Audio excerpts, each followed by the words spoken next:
hablar hoy sobre casa de oración y quiero partir de allí porque es algo que me ha tocado muy fuerte en mi corazón. Isaías 56:7 dice la Biblia, leeré en la versión internacional, dice: los llevaré a mi monte santo, los llenaré de alegría en mi casa de oración.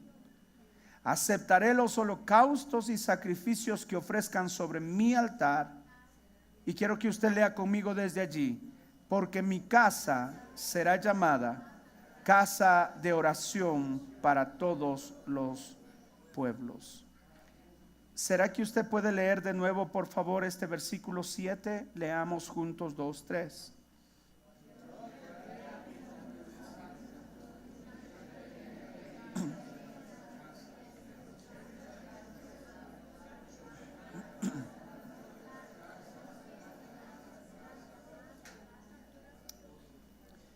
Casa de oración para todos los pueblos. Ahí incline su cabeza, por favor, allí donde usted está. Y dígale una oración sincera, dígale: Dios, habla mi corazón en esta mañana. Señor, gracias por este tiempo, esta mañana hermosa que tú nos has concedido.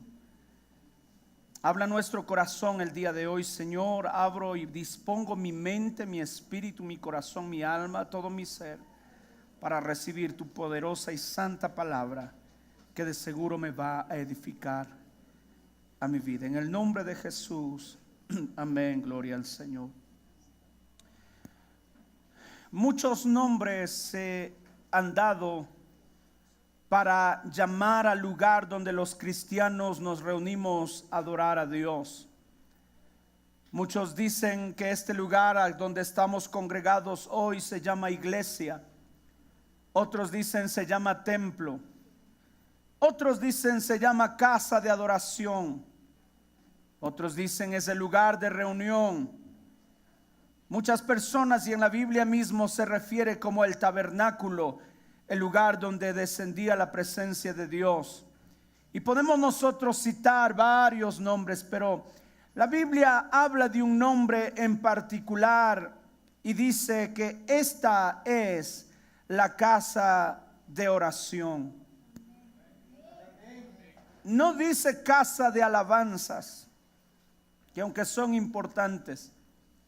No dice casa de predicación, que es una parte fundamental en el crecimiento de un creyente. No dice casa de peticiones, que aunque es una parte necesaria en nuestra humanidad. La Biblia dice es casa de oración.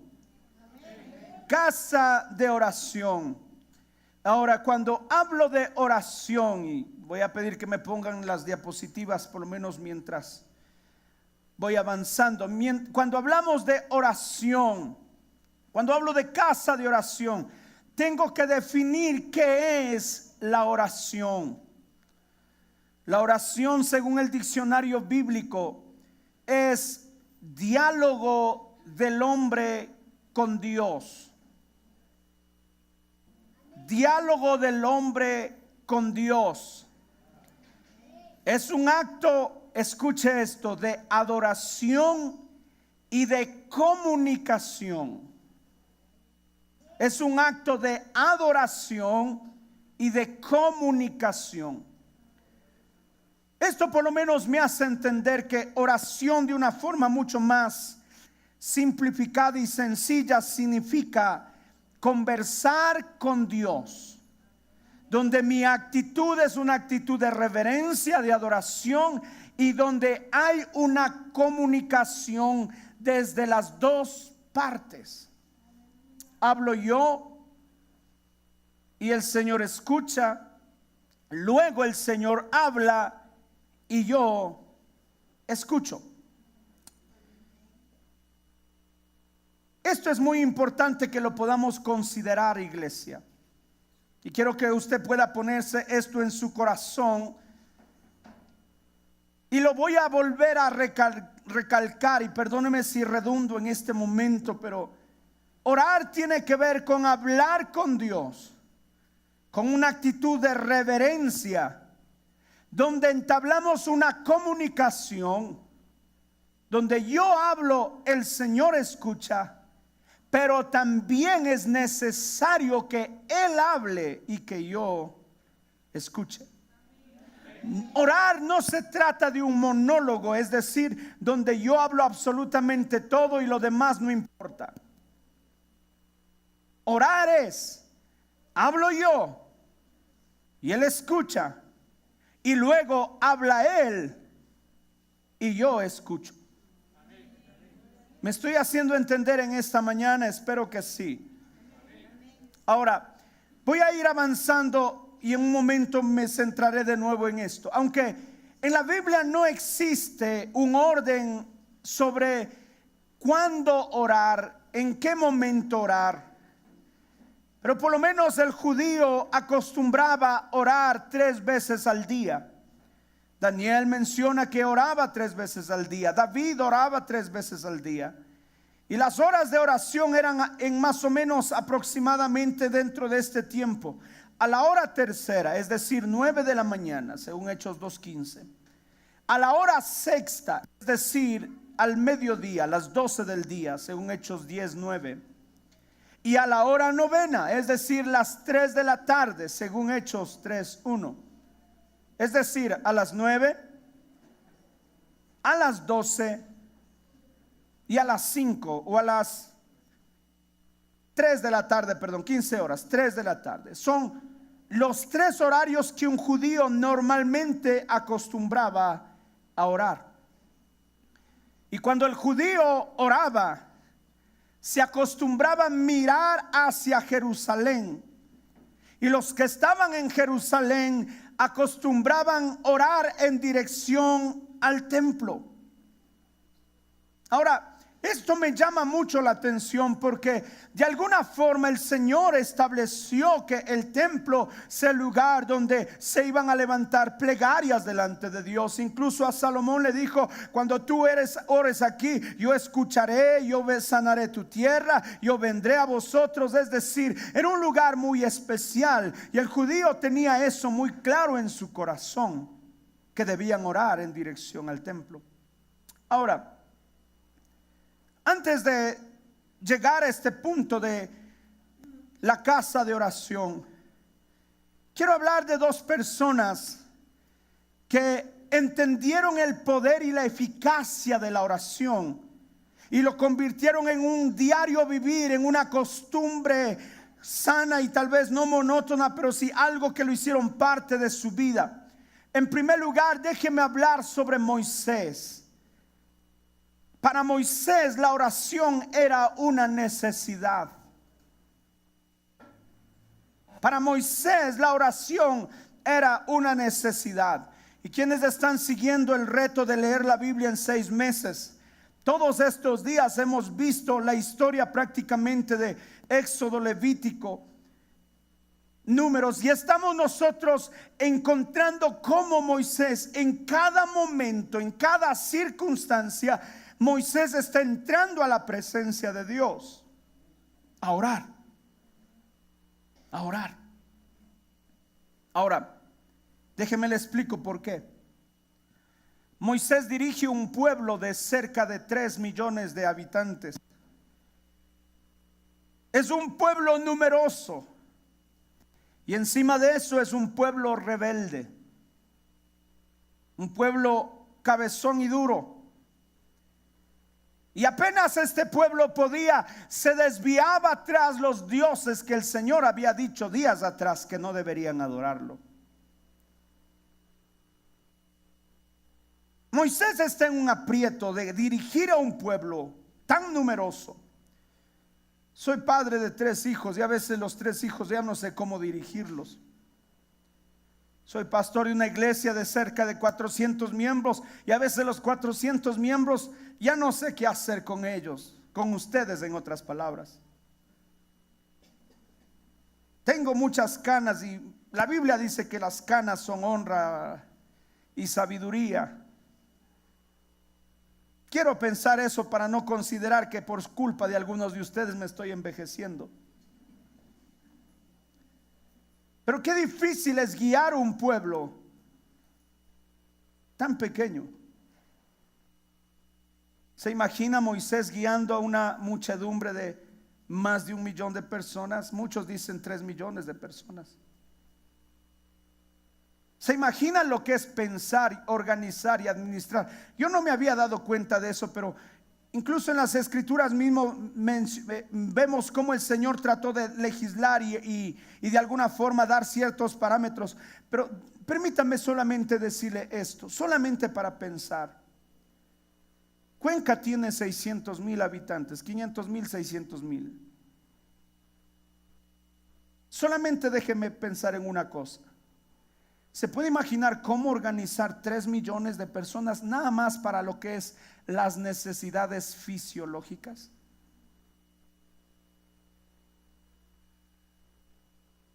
No ponga cara rara porque usted también va al baño y todos los días y muchas veces al día. No estoy hablando nada raro. No, pastor, nosotros tenemos baño y nos sentamos y se acabó. Ahí no había alcantarillado, no había agua potable. Y no estoy hablando de 30 personas, estoy hablando de casi 3 millones de personas.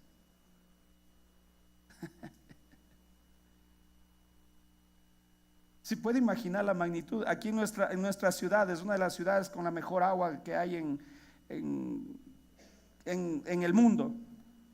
Usted puede tomar directamente el grifo, gracias a Dios. Si está en Cuenca, aproveche tomando todo lo que pueda, si es visita sobre todo. Pero aún en nuestra ciudad hay áreas de nuestra ciudad que todavía no les ha llegado el alcantarillado, todavía no les ha llegado el agua potable, y apenas somos 600,000 personas. ¿Me estoy haciendo entender? Moisés tenía un problema bien serio, bien grande, y encima de eso se quejaban, y encima de eso: Moisés no me ha visitado, usted no ha orado por mí, mira estos problemas y tantas cosas. Entonces Moisés entendió que para él no era una opción la oración, para Moisés era una necesidad.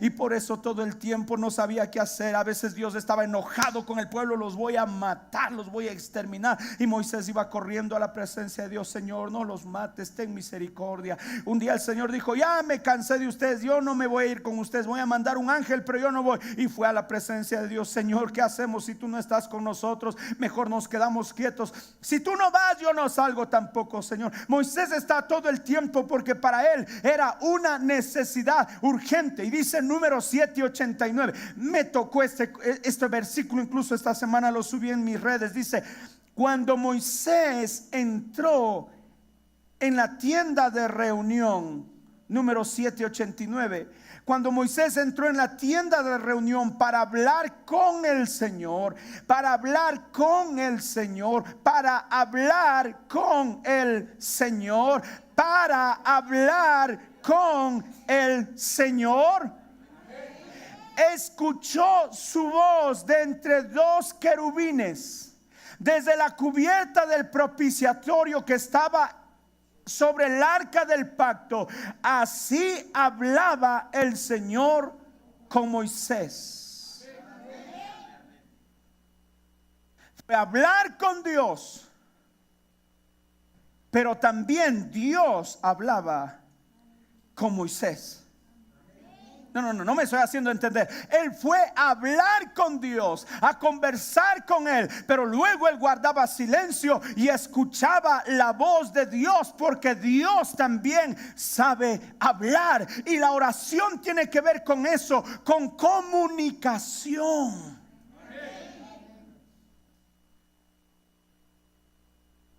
Por eso no es de sorprender que en medio de un trabajo tan grande, Salmo 103:7 dice: dio a conocer sus caminos a Moisés.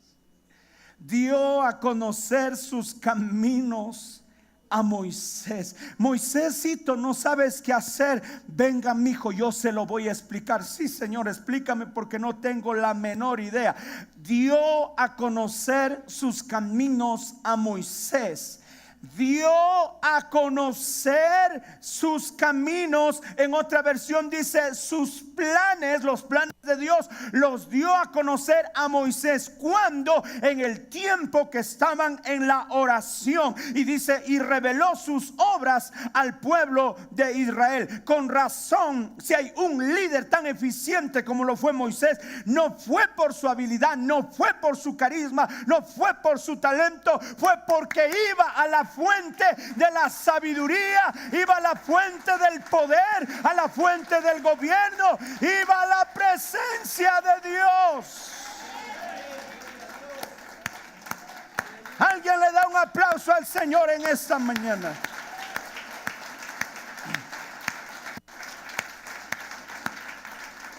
¡Wow! ¡Qué liderazgo de Moisés! Liderar 2 millones, 3 millones de personas. ¿Cuál es el secreto, Moisés? Yo voy a conversar con Dios. Moisés, díganos las claves del éxito del liderazgo. Por favor, explíquenos todo eso. Hay muchas cosas y hay muchas cualidades. Incluso Éxodo capítulo 18, si mi memoria no es ingrata, dice que llegó su suegro y le dijo: estás gobernando mal, tienes que poner líderes que estén bajo tu cuidado y ellos van a gobernar al pueblo. Hay muchas cualidades de liderazgo que he ido aprendiendo, pero ¿saben qué dijo Moisés? La clave de todo eso es, ¿qué cosa?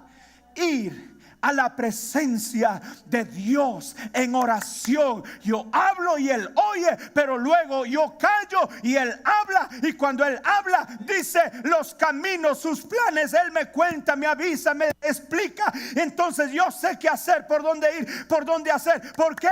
Porque Él puede y sabe todo. Y si Él sabe todo y Él me lo explica todo, voy a tener una buena dirección con la ayuda del Señor. Aleluya. Aleluya.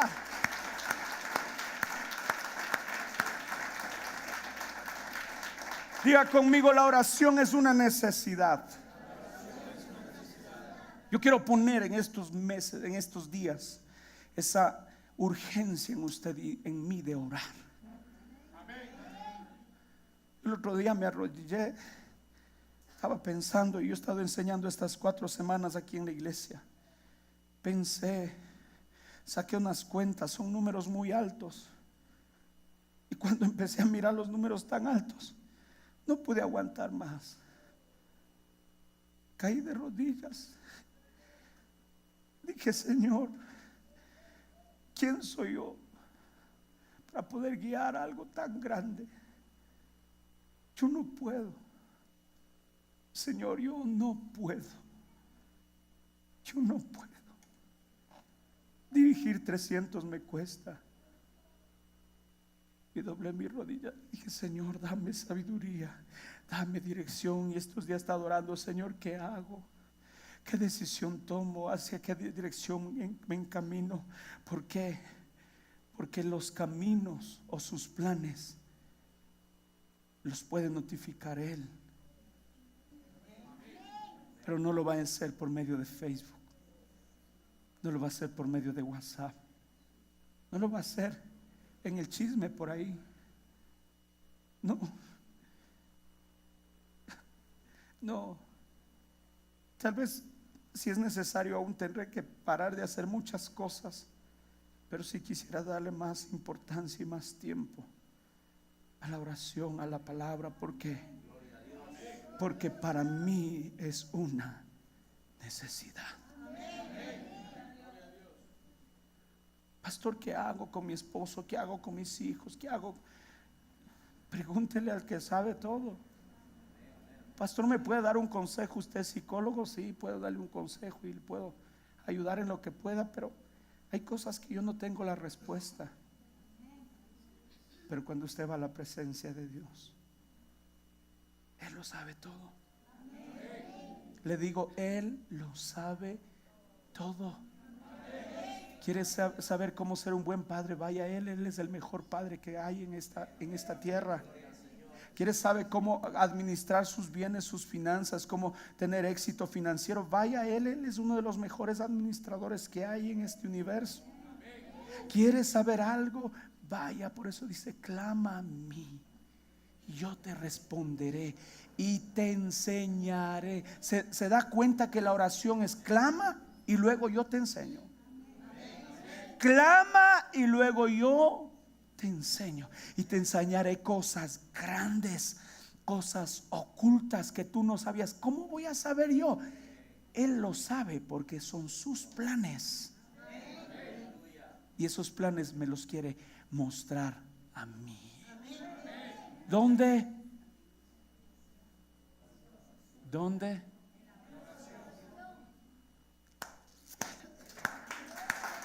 Aleluya.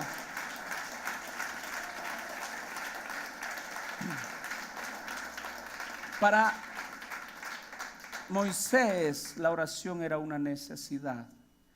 Para Jesús la oración era una prioridad. Mire, déjeme hablarte de tres cosas. Puedo hablar más, pero de tres cosas. En Marcos capítulo 1 vemos un día normal de trabajo de Jesús. En Marcos 1, versículo 21 en adelante, encontramos a Jesús yendo a Capernaum. Dice la Biblia que lo que empezó haciendo es liberó a un hombre de un espíritu inmundo. Y la fama de ese milagro se difundió tanto en el pueblo. Luego entró en la casa de la suegra de Pedro y le sanó a la suegra de Pedro. Pero en la noche, dice la Biblia, en la noche, todo el día trabajado. Y uno dice, ya es la tarde, es hora de ir a descansar. Jesús no. Marcos 1:32, cuando llegó la noche, luego que el sol se puso, le trajeron todos los que tenían enfermedades y a los endemoniados, y toda la ciudad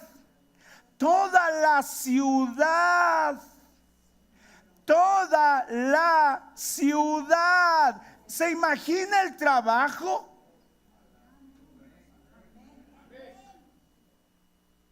Nosotros nos reunimos cerca de 200 personas en este auditorio y necesitamos un equipo completo de ujieres. Toda la ciudad, dice la Biblia, se agolpó a la puerta, versículo 34, y sanó a muchos que estaban enfermos de diversas enfermedades y echó fuera a muchos demonios, y no dejaba hablar a los demonios porque le conocían. Uno pensaría que Jesús, luego de un día de trabajo, de un día intenso de trabajo, Jesús estaba listo para descansar, pero en la tarde seguía trabajando. Esto me indica, no son dos o no son tres, es toda una ciudad que viene para que sean ayudados por Jesús. Me puedo imaginar que Jesús ese día se acostó a muy altas horas de la noche, o quién sabe incluso en la madrugada, cansado. Déjeme decirle, orar por los enfermos, por los endemoniados es bastante agotador. Es muy agotador. El que ha tenido esas experiencias sabe de lo que estoy hablando. Jesús oró por enfermos y por endemoniados. Él estaba fundido, cansado. Había, quién sabe, dormido unas cuantas horas. Entonces uno dice, bueno, Jesús ¿se merece o no se merece descansar luego de todo este trabajo? Pregunto yo, ¿se merece o no se merece? Por supuesto que se merece un buen descanso. Hizo un buen trabajo. Jesús seguro al otro día pudo haber pensado, bueno, Padre, yo trabajé full anoche, así es que tu siervo necesita descansar. Versículo 35. Quiero que lo lea conmigo. Levantándose muy de mañana, siendo aún muy oscuro, salió y se fue a un lugar desierto y allí oraba.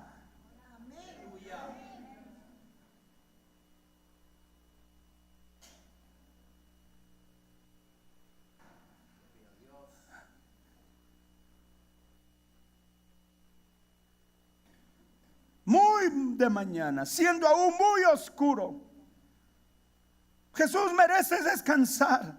Sí, merezco descansar, pero no hay nada que pueda reemplazar el tiempo de orar.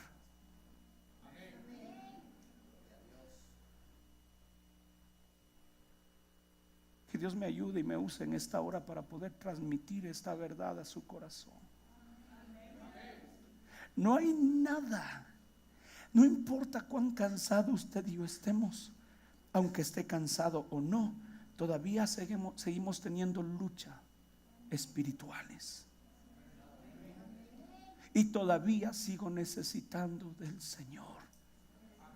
Y todavía necesito ir pero yo estoy muy cansado. Sí, no importa cómo le va a hacer usted, pero usted necesita ir a la presencia de Dios a orar. Versículo 36. Y le buscó Simón y los que con él estaban, y hallándole le dijeron: todos te buscan. ¿Qué haces tú? ¿Dónde estabas? Pensábamos que estabas durmiendo. La gente te está buscando. Él le dijo: vamos a los lugares vecinos para que predique también allí, porque para esto he venido. Porque para esto he venido. Porque para esto he venido aquí a sanar enfermos, a echar fuera demonios, a predicar el año agradable, a predicar las buenas nuevas. Para esto he venido. Y como Jesús estás motivado y desafiado a seguir predicando si acabas de tener un día agotador. No es que yo fui a la presencia de Dios y cuando estuve en la presencia de Dios, Él me dijo: hijo, para eso te he mandado. Levántate, anímate, no bajes los brazos. Sé que a veces hay momentos duros, pero sigue adelante. Tú tienes una misión en este mundo. ¿Quién te lo dijo? Mi Padre que está en los cielos. Él me lo dijo cuando estuve en la oración.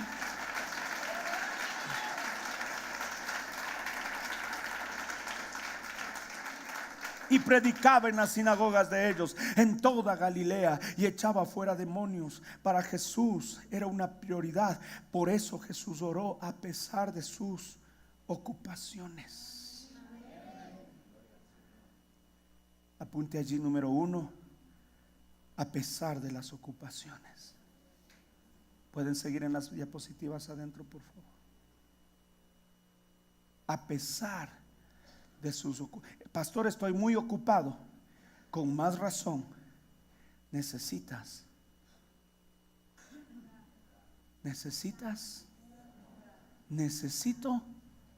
orar.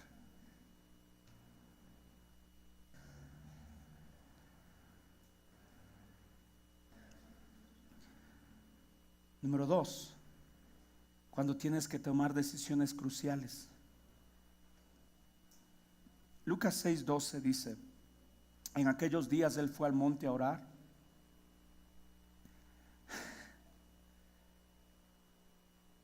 ¿Sí están leyendo conmigo? En aquellos días él fue al monte a orar y pasó la noche orando.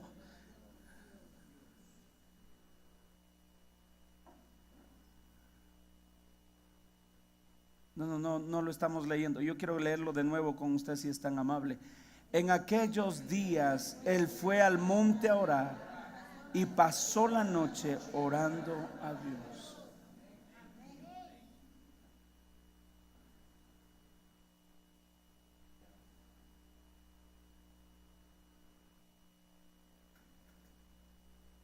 Él fue a una oración normal de todos los días. Pero la oración se le extendió. La pregunta es: ¿por qué? Porque él tenía que tomar una decisión crucial. Él debía escoger 12 de sus discípulos. Él sabía que la obra era tan grande. Las multitudes estaban como ovejas sin pastor. La gente venía a cantidades enormes. Y Jesús dijo: no, yo solo no puedo. Necesito escoger personas. Ahora, ¿qué hago? ¿A quién elijo? Hay tantos para elegir. Porque la Biblia dice escogió, significa que había muchos más de 12. Y ahora, ¿quién escojo? A Pancho, a María, a Carlos, a Esteban. Todos están buenos, pero alguno de ellos debe ser el que tú deseas, Señor. Todos son inteligentes, todos son capaces, tienen habilidades, pero alguno de ellos debe ser el que tú estás llamando. Señor, ¿a quién elijo? Si este es mi hermano, este es mi pan, este es mi amigo, ¿a quién elijo? Dios mío, yo quiero hacerlo con sabiduría. Entonces dijo el Señor, no, yo tengo que seguir orando. Y la oración normal se convirtió en una oración de toda la noche. Eso me hace entender que por lo menos por cada uno de los discípulos oró 1 hora. Ya escogió a Pedro, ya voy por el segundo. Señor, ¿cuál elijo? Tomás, a eso. Y ya voy a elegir a Tomás. Voy el tercero, voy a elegir a Jacob. Y toda la noche, versículo 13, cuando hubo orado toda la noche, y cuando era de día,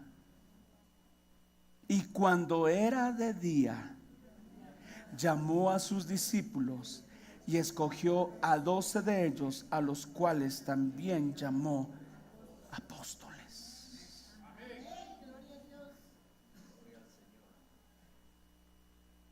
No es mucho problema y no necesita orar. Señor, por ejemplo, Señor, hoy voy o no voy a trabajar. No necesita orar para eso.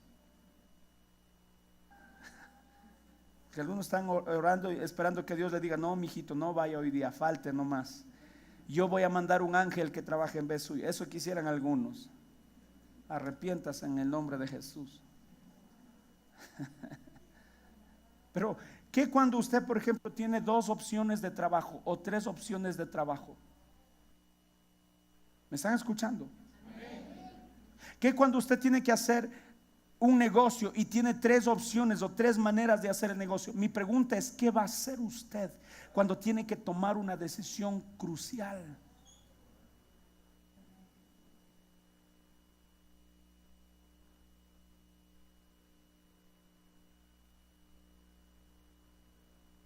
Si Jesús necesitaba orar para tomar decisiones cruciales, deje de andar jugando ¿cómo se llama esto? Al pares o nones. Deje de andar jugando a piedra, papel o tijera. Deje de andar jugando, Señor, voy a poner en el papelito, lo que me salga en el papelito, eso es. ¿Por qué no va y le pregunta al Señor? Y luego que le preguntó al Señor, siéntese a escuchar qué es lo que le dice Dios.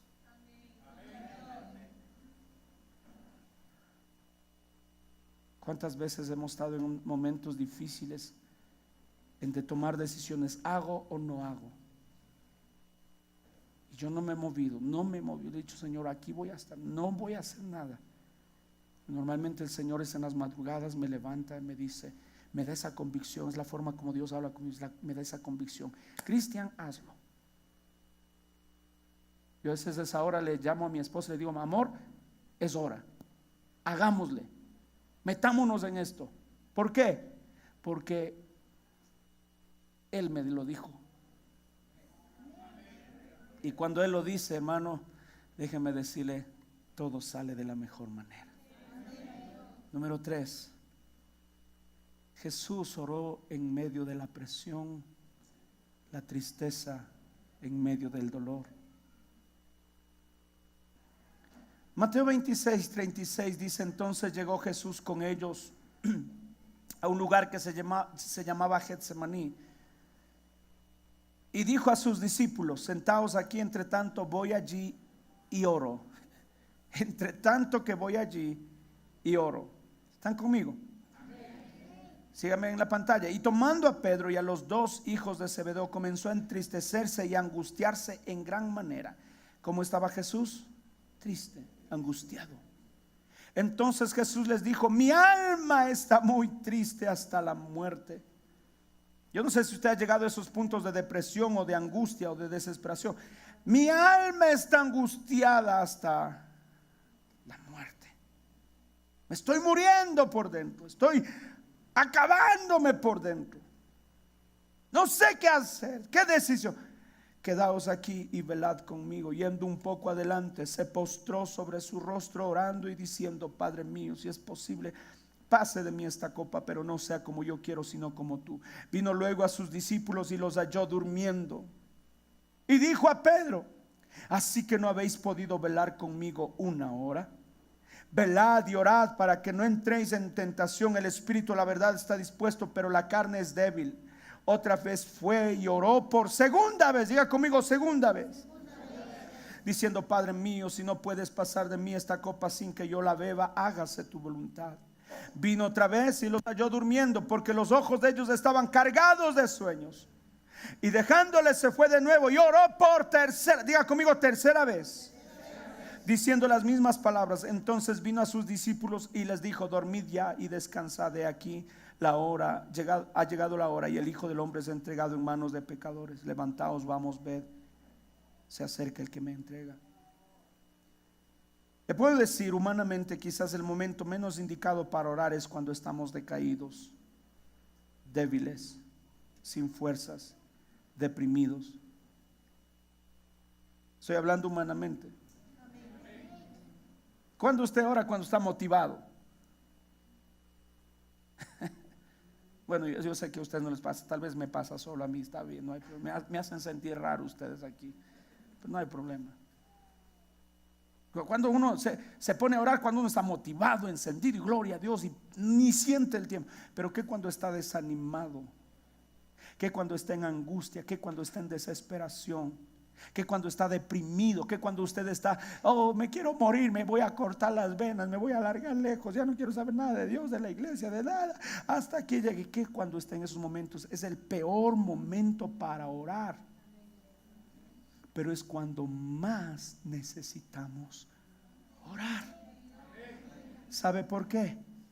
Porque cuando Jesús oró por tres ocasiones, y dice la Biblia: no habéis podido orar conmigo una hora, significa que, haciendo esas cuentas básicas, Él oró. ¿Cuánto oró Él? Lo que uno menos quiere es orar. Permítame leer Lucas 22:45. Oh Dios, ¿quiere leerlo conmigo, por favor? Léalo conmigo en la pantalla. Lucas 22:45. Lucas 22:45. Cuando se levantó de la oración, el versículo 43, póngalo por favor, estoy equivocado yo. Lucas 22:43.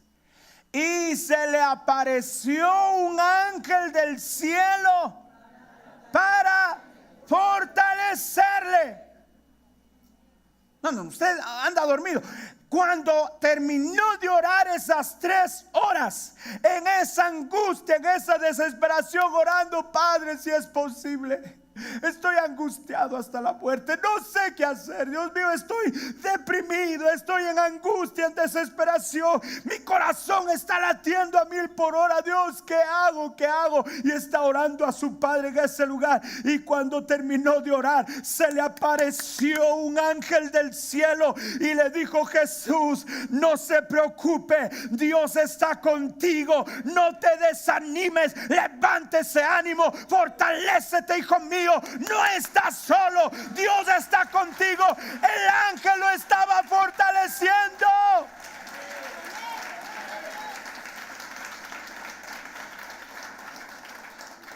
Sus amigos, que deberían fortalecerlo, están durmiendo.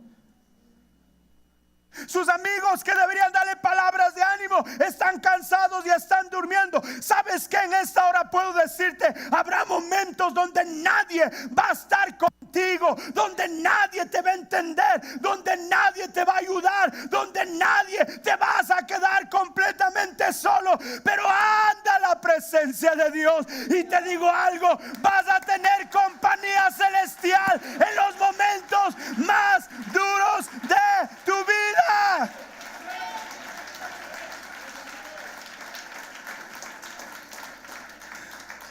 Qué lindo que un pastor me anime.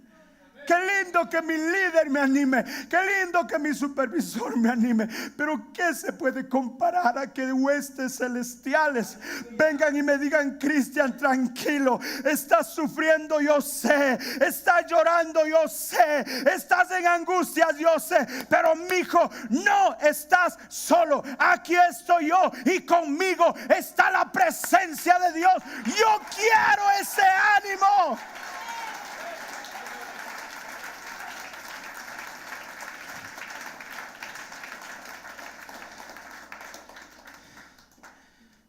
Y uno dice: pastor, con esa fortaleza se me va todo. No, a Jesús no se le fue, dice, y estando en agonía, siguiente versículo, y estando en agonía, oraba más intensamente.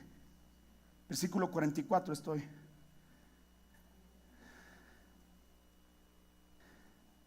Y era su sudor como grandes gotas de sangre que caían a la tierra. Es decir, la angustia tal vez no se le quitó del todo. Seguía con esa carga, pero él estaba ahora más tranquilo. ¿Por qué? Porque no estaba solo. Sus amigotes dormidotes, pero él tenía compañía celestial. Le digo, él tenía compañía celestial.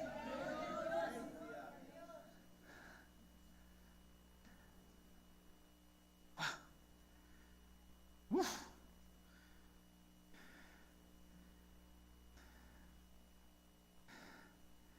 Estamos aprendiendo algo, iglesia. Usted y yo necesitamos orar. Deje de andar llorando. No me visitan, nadie me quiere, nadie me entiende. Déjese llorón.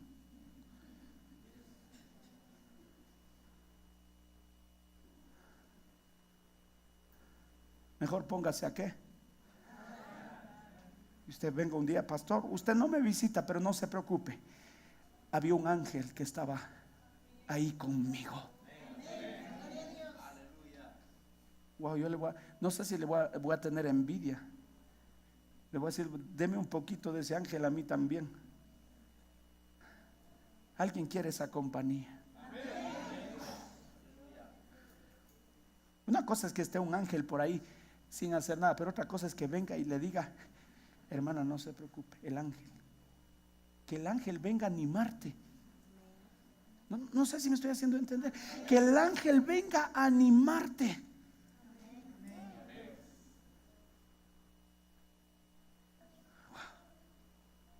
Y quiero cerrar.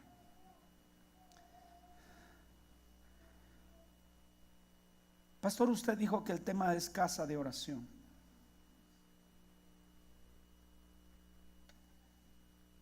Mateo 21:12.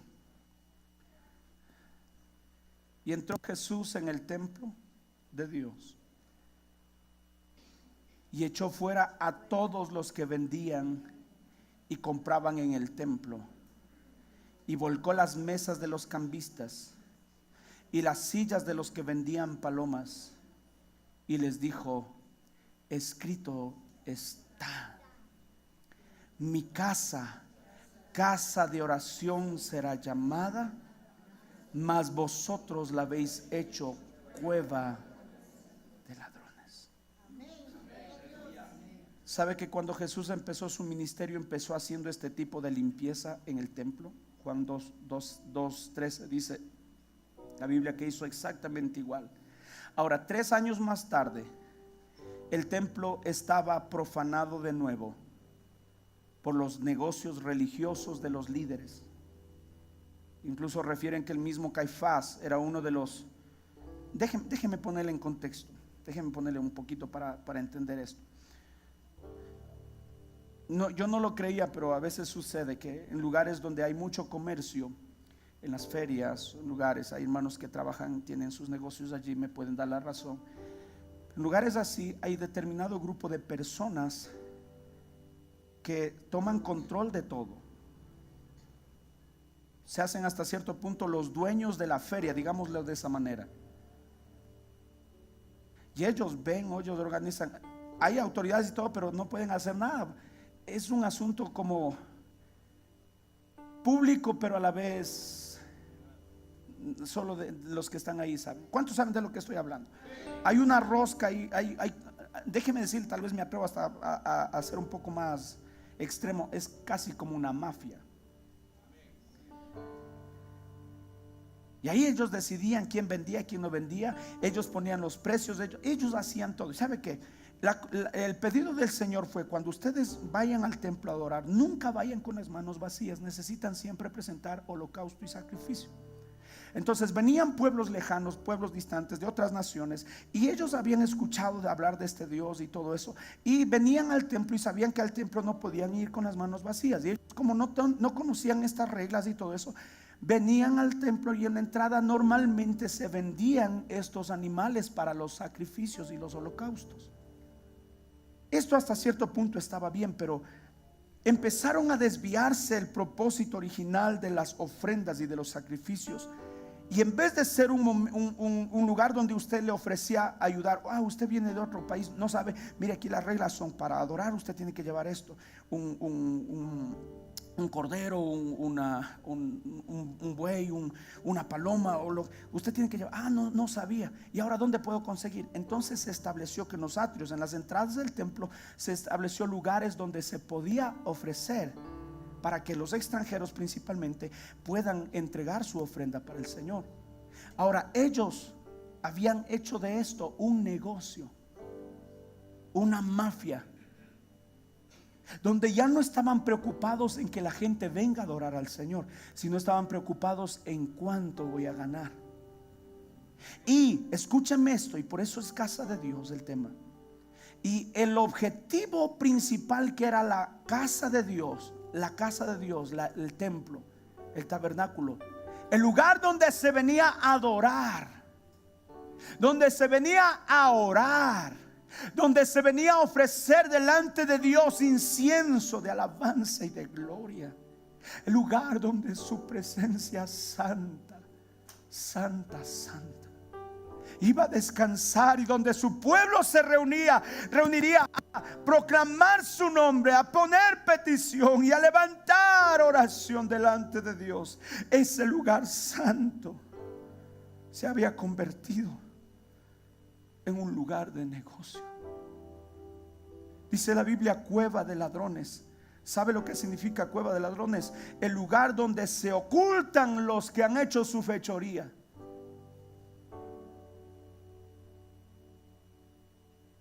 Por eso los historiadores dicen que Anás, el sumo sacerdote anterior, era el que administraba esta empresa o este negocio, ayudado por sus hijos. El propósito del templo era la oración, era buscar la presencia de Dios, era llegar a sus moradas santas, a levantar manos, a levantar oración, a levantar adoración. Porque allí estaba la presencia del Dios de los dioses, del Rey de reyes, del Señor de señores. Ahí estaba morando el yo soy, el que ni siquiera Moisés pudo verlo, porque no me verá ojo y vivirá.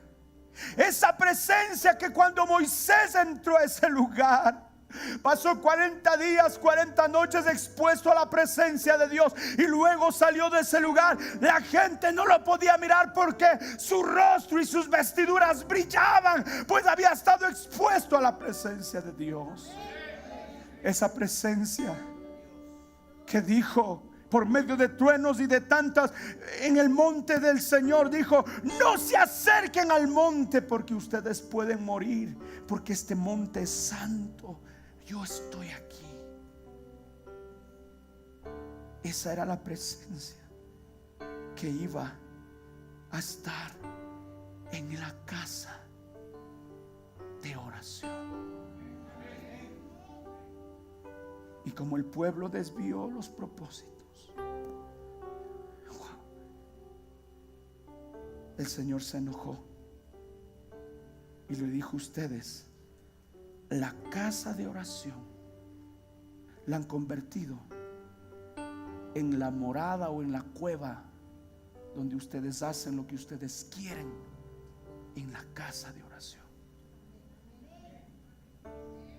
Yo quiero aquí citar y decir: iglesia, estoy muy preocupado y con carga en mi corazón, Tal vez este no es un lugar indicado como un templo propiamente dicho, pero desde el momento que pusimos nuestros pies aquí, lo consagramos, esta se ha convertido en casa de Dios y por lo tanto es casa de oración.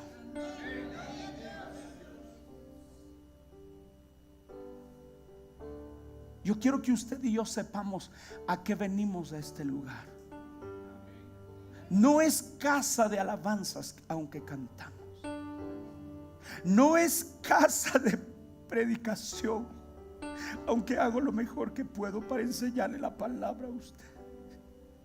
Este es el lugar donde usted y yo venimos a conversar con Él, a dialogar con Él, a abrir nuestro corazón, a adorar, a pedir, a interceder, a confesar mis faltas, a dejarme ministrar por la palabra. Es la casa de oración. No es cualquier lugar. Yo estoy sintiendo muy fuerte esto y quiero poner esto en el corazón, y vamos a tomar decisiones con respecto a eso, hermano. Yo no sé si a partir del mes de abril, para que usted se organice bien, pero nosotros vamos, hermano, a cerrar las puertas de este lugar en un momento determinado, luego que el culto ha empezado. Porque no podemos permitir, o no podemos considerar, o no podemos, incluso yo leía, igualarnos al Rey de Reyes y Señor de Señores. Si hay alguien que tiene permiso para llegar tarde a una convocatoria a la casa de oración, es el dueño y es el que se merece la oración. Es decir, el que merecería y tiene el derecho de llegar tarde a la casa de Dios es el Señor.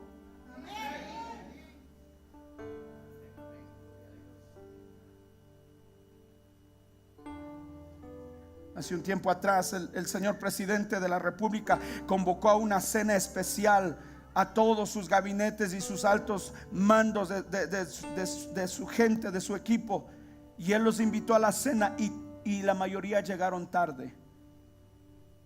¿Qué hizo él? ¿Usted se acuerda? Él se retiró, pidió disculpas a los que llegaron puntual y él se retiró de ese lugar. Porque ¿cómo puede ser justo que el anfitrión llegue antes y los invitados lleguen a la hora que quieren, igualándose al anfitrión? Quiero ponerle esto en su corazón.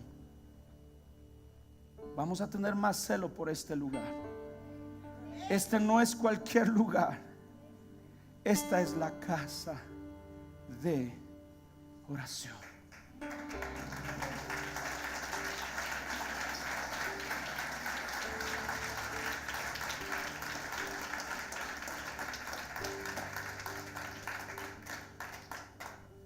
Así es que tome nota, a partir de abril nosotros vamos a cerrar la puerta en este lugar. 10 minutos después que empezó el culto, nosotros vamos a cerrar este lugar, porque no queremos tomarlo como poca cosa. Si usted tiene que adaptarse, hermano, y cambiar sus costumbres, pues va a tener que cambiarlas, porque no es como yo quiero, es como Él demanda en nosotros. Y esta no es mi iglesia, esta no es su iglesia, esta es la casa de Dios, y por lo tanto es casa de oración.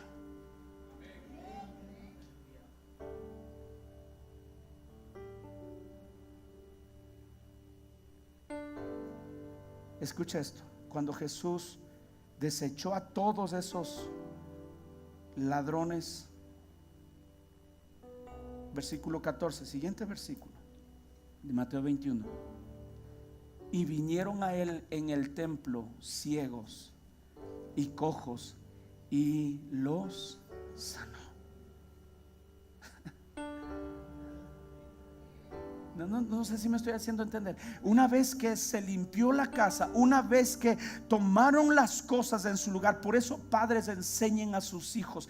A veces yo como pastor tengo que estar corrigiendo y llamando la atención a sus hijos que están corriendo. Yo no sé qué le pasa a usted como padre. Es el indicado de enseñar que no está viniendo al parque, está viniendo a la casa de oración.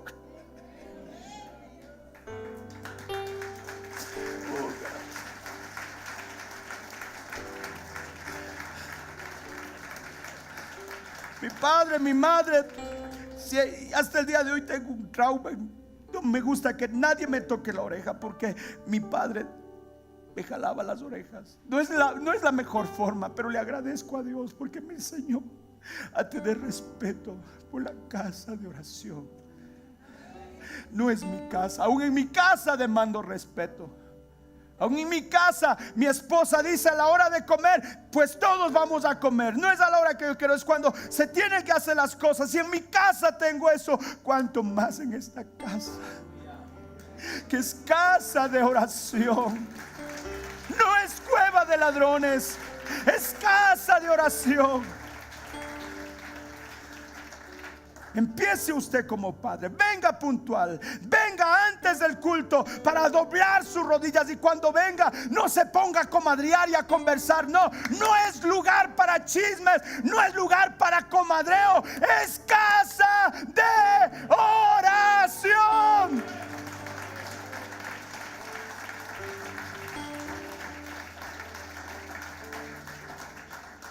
Venga, doble sus rodillas y póngase a orar. Pero nadie ora. ¿Qué importa? Usted empiece siendo el que entiende el poder y la eficacia de la oración. Quiero crecimiento en la iglesia, pero tenemos que empezar con la oración. Con la oración. Venga, doble sus rodillas. Venga, llena las sillas y póngase a orar. Póngase a orar. Los líderes no deberían darnos vergüenza ponernos a trabajar en nuestra área sin haber orado en la presencia de Dios. Que Dios nos despierte el temor en nuestro corazón. Los músicos, los técnicos, los ujieres, escuela dominical, todo el mundo debería darnos esa angustia, porque no estamos en cualquier lugar, estamos en la casa de oración. Venga pronto, doble sus rodillas y empiece a clamar al Señor. Señor, queremos avivamiento. Quiero avivamiento, Señor. No puedo acabar el 2019 perdiendo miembros en la iglesia, no.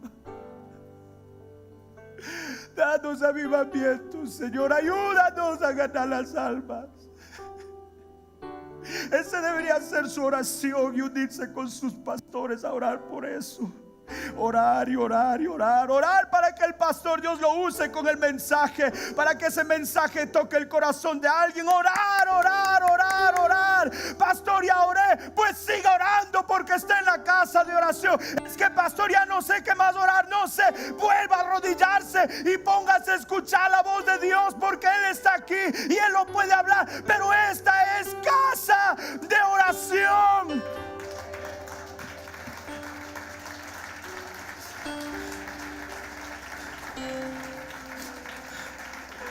Pónganse de pies, por favor.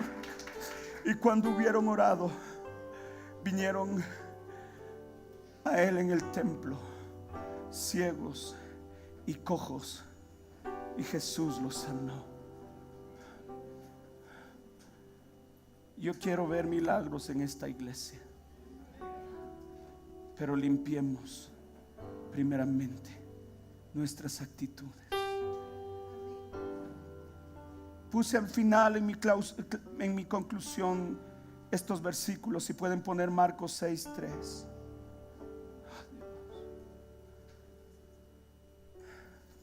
Hablando de Jesús cuando Él llegó a Nazaret, la gente lo miró y mire lo que dijeron: ¿no es acaso el carpintero, el hijo de María y hermano de Jacobo, de José, de Judas y Simón? ¿no están sus hermanos aquí con nosotros? Y se escandalizaban a causa de él. Por tanto Jesús les dijo: en todas partes se honra a un profeta, menos en su tierra, entre sus familiares y en su propia casa. En efecto, no pudo hacer allí ningún milagro. No pudo hacer allí ningún milagro. No pudo hacer allí ningún milagro, excepto sanar unos pocos enfermos al imponerles las manos. Versículo 6. Y él se quedó asombrado por la incredulidad de ellos. Déjeme ponerle en contexto. ¿Qué pasó cuando llegaron a Nazaret? Mientras en todos los lugares la fama de Jesús se recorría, ¿cómo? Como alguien sobrenatural que puede hacer cosas sobrenaturales. Ese Jesús no es cualquier Jesús. Ese Jesús es sanador. Ese Jesús echa fuera demonios. Ese Jesús levanta a los muertos. Ese Jesús sana a los paralíticos, sana a los ciegos, sana a los sordos, sana a los que tienen flujo. Ese Jesús es algo, wow, este es del otro mundo. Pero cuando llegó a Nazaret, ¿sabe lo que le dijeron? Jesús, si ese es igual a nosotros, es de nuestra misma raza, de nuestro mismo barrio, jugamos igual nosotros en la escuela. Ese no tiene nada de extraordinario. Yo lo vi crecer. Ese no es nadie.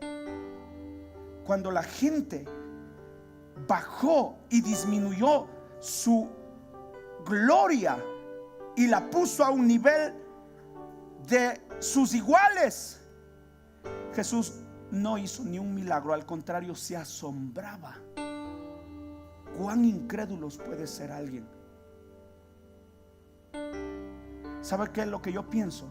Si yo considero que esta casa es una casa igual que la mía, no van a haber señales, no van a haber milagros, no van a haber prodigios. Y encima hasta nos resentimos porque decimos: no, el culto de hoy día estuvo feo, voy a pedir que me devuelvan la ofrenda. Hoy no sentí nada, dicen algunos. Y le culpan al pastor, le culpan a los músicos, le culpan a todo el mundo. ¿Por qué no se culpa a usted mismo diciendo: yo vine a esta casa como venir a un parque, como venir a un centro comercial? Le puse a mi nivel. No consideré que aquí es la casa de, porque si usted considerara que es la casa de oración, usted vendría antes y doblaría sus rodillas. Señor, hoy vengo con hambre de tu palabra.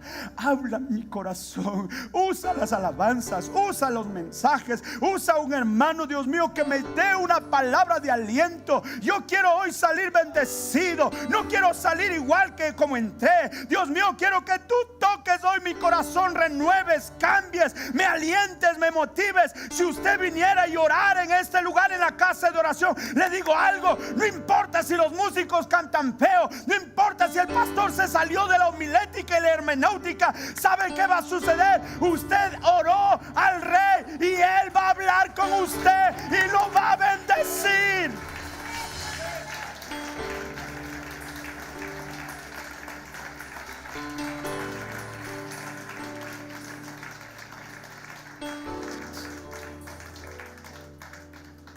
Esta no es mi casa, esta es su casa. Esta no es cualquier casa, esta es la casa de oración. Discúlpeme si le voy a incomodar. ¿Será que usted y yo podemos doblar nuestras rodillas allí donde estamos por unos cuantos minutos y orar en la casa de oración?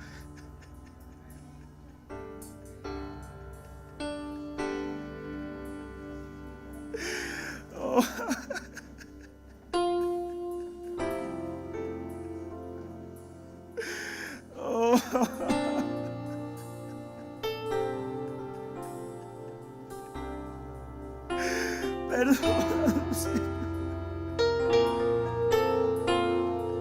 Su prioridad era orar. Si Moisés en el Antiguo Testamento era su necesidad orar, ¿cuánto más